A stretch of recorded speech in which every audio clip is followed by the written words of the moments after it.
They withdrew the log standing. റഹീമണ്ണൻ വീണ്ടും ഇംഗ്ലീഷുമായിട്ട് ഇറങ്ങിയിട്ടുണ്ട്. എന്റെ നമ്പരായി എനിക്കുള്ളത് മേടിച്ചിട്ട് വരാം. ഇങ്ങേർക്ക് മര്യാദക്ക് മലയാളത്തിൽ സംസാരിച്ചാൽ എന്താ? നീ ചെല്ലടാ പൊട്ടി ആദ്യം ഇംഗ്ലീഷ് പറഞ്ഞു. അത് കഴിഞ്ഞ നേരത്തെ പറഞ്ഞ ഡയലോഗായിരുന്നു. ഒരു സ്റ്റാൻഡേർഡ് തന്തയും വേണ്ടി തട്ടിയതാ. ഞാനായി Branding of PMAY urban. PMAY urban അതാ ഉദ്ദേശിച്ചത്. Branding of PMAY urban. അതുപോലെ തന്നെ കുറച്ച് ഇംഗ്ലീഷേ കയ്യിലുള്ളെങ്കിലും ആറ്റിറ്റ്യൂഡിന് കുറവില്ല. എന്തരേലും ആയിക്കൊണ്ട് പോട്ടടേ, പറയണ ഇംഗ്ലീഷ് തന്നെയല്ലേ.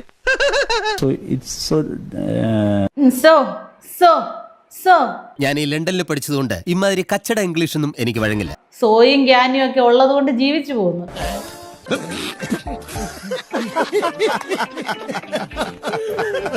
ഇങ്ങനത്തെ ഒരു പ്രശ്നം എന്താണെന്നറിയാവോ?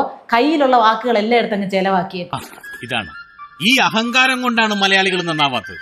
ഗ്രാമർ തെറ്റൂന്ന് പേടിച്ച് വാതൊന്നൊന്നും പറയത്തൂല്ല. ബാക്കിയുള്ളവർ എന്തെങ്കിലും പറഞ്ഞു കഴിഞ്ഞാൽ അതിലെ കുറ്റം കണ്ടുപിടിച്ച് കളിയാക്കാൻ മുന്നിൽ നിൽക്കുകയും ചെയ്യും.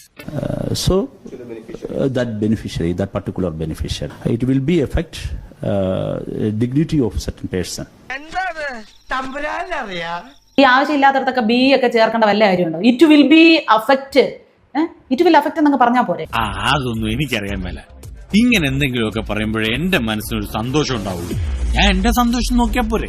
Today he stated that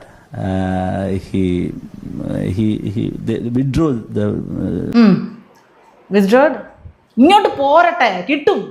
എന്റെ അമ്മയെ നാട്ടിച്ച് എന്താണത്? Definitely it's a violation of fundamental rights of our constitution. ശശിയെ ഈ എന്നാണ് ഈ പറയുന്നത്? എന്തൊക്കെയാ നമ്മുടെ കോൺസ്റ്റിറ്റ്യൂഷന്റെ ഫണ്ടമെന്റൽ റൈറ്റ്സ്? അതും കൂടെ പറഞ്ഞിട്ട് പോകും.